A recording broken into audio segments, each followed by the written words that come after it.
कार्तिक मासर श्री पंचुकरे गोटे एकादशी पड़े जहाँ ना आज्ञा हरि उत्थापन एकादशी जहाँ बड़ एकादशी बोली कहती। जदि आपण माने जगन्नाथंकर भक्त होगा चाहती महाप्रभुंकर यही एकादशी व्रत करने को चाहती ताले यही बड़ एकादशी होती सबुठारु अति पवित्र दिन। ये पवित्र हरि उत्थापन एकादशी रु आपण माने एकादशी व्रत आरंभ करंतु। तुलसी पत्र नड़िया और कदली नहीं जगन्नाथ को समर्पण करेंगे।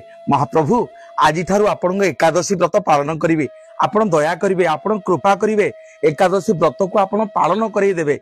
महाप्रभु निकट में शरण पशिबे। हाँ आज्ञा, जी एकादशी व्रत करती जगन्नाथ महाप्रभु ता घरे अन्न वस्त्र किसी अभाव करती।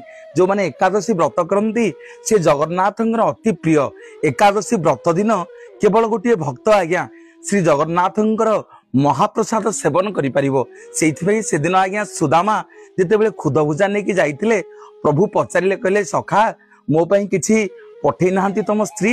जेतेबेले से खुद भजा गामुछा को खोली देइचंती गोटे चिट्ठी लिखिचंती आज्ञा सुशीला जे प्रभु सबुदिन मो घरे एकादशी आपणको घरे द्वादशी। श्री कृष्ण भगवान को आखिर लुह खसी पड़ला कहला सखा आपण सबबेले उपास रहउचंती ना? हाँ ना, आज ठारू मोर एकादशी व्रत जी करिवो आ घरे मु अन्न वस्त्र अभाव करिवेनी, सी मोर प्रिय भक्त हबो।